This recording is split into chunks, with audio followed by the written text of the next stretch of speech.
কেইটকা ল'লে সেইটো আনাৰসটো সেইটো আনাৰস কেইটকা যোৰা লৈছে যোৰা 80 টকা 40 টকা তুমি সেই আনিম কৈ থাকা আকৌ 50 টকাতে বোলে যোৰা আনিম কওঁতে মই 80 টকা দি যোৰা লৈ উপায় নাই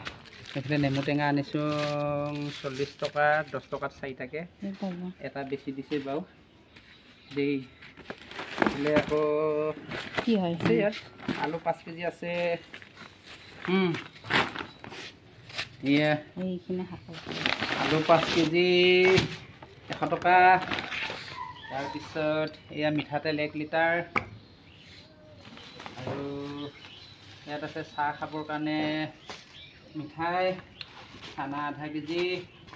এইফালে আকৌ এয়া নহৰু আধা কেজি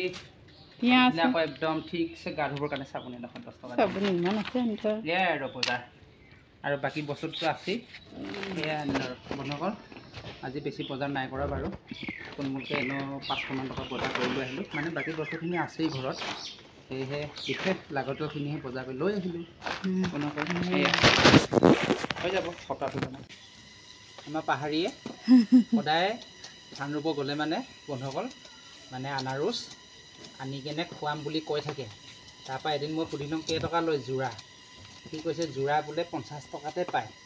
তেতিয়া মই কৈছোঁ 50 টকাত যদি পায় ভালেই আছে লৈ আহিবি তাৰমানে 2 সপ্তাহমান হৈ গ'ল হ'ব আনি কিনে খুৱাম কোৱা বন্ধুসকল এইকাৰণে আজি চালা নিজে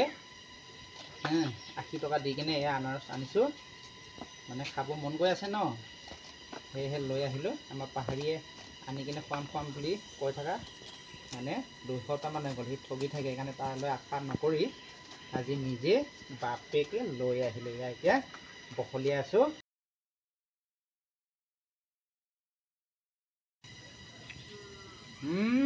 মিঠা মজা